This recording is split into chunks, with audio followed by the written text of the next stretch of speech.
It should have been Jalen. It could have been Cat. But after game 4's 29-point comeback win for the New York Knicks, your NBA Finals MVP is OG Anunoby. It's the With It Wire. And we got to talk about the San Antonio Spurs and some of the worst IQ basketball ever displayed in NBA history. Why wouldn't you subscribe? It wasn't bad enough for the San Antonio Spurs to be up 20 in the fourth quarter.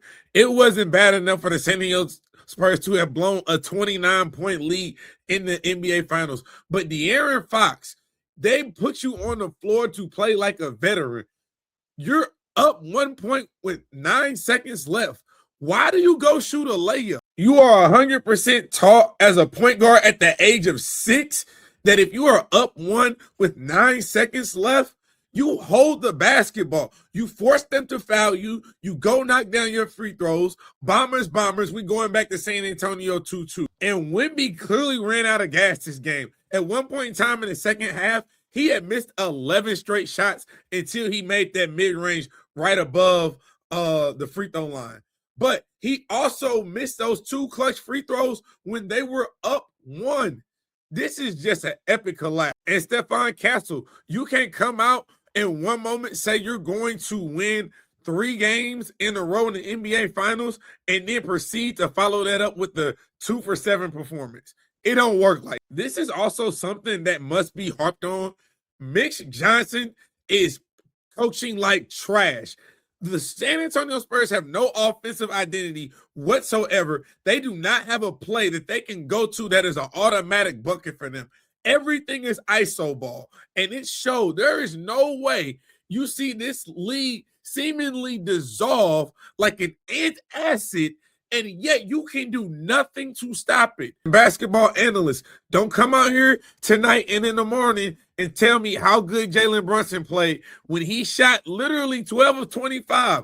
Y'all just condemned him last game for shooting 11-25. So don't tell me them one basket made all the difference in the world for you. Stop. He's only doing what he's been doing the entire playoff run for the New York Knicks, which is be a closer. Because I don't know what happened to Mikal Bridges, and I don't know what is going on with Josh Hart.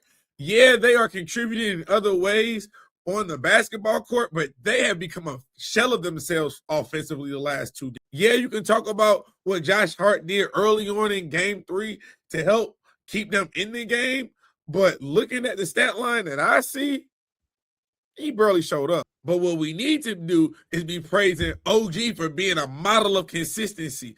I know people around the league were condemning the New York Knicks for giving OG the largest contract in New York Knicks history. Is it not paying off in this NBA Finals? Because when I look at his stat line, he's averaging 20 points a game on 44% shooting from the field.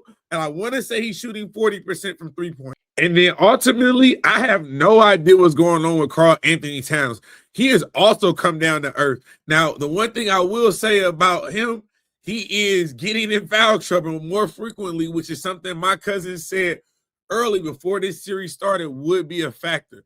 But after the New York Knicks go up 3-1 over the San Antonio Spurs, heading back to San Antonio, I obviously have the San Antonio Spurs winning this next game, bringing it back to New York. But this series is over. Yes, I can sit here and say that the San Antonio Spurs are going to be, they're so young, they're so naive. You don't know what you don't know at that age. You just out there playing basketball.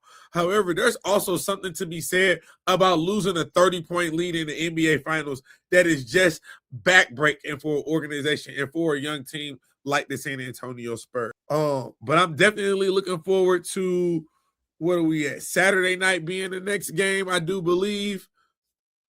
Extra day for travel, so we will see what it looks like. But in probable fashion, the New York Knicks come back down 20 in the fourth quarter to not snatch, not rip, but methodically and intentionally take the hearts from the San Antonio Spurs as we head back to the great state of Texas. But y'all let me know what y'all think about this game. For a recap, it's the With It Wire. Why wouldn't you subscribe?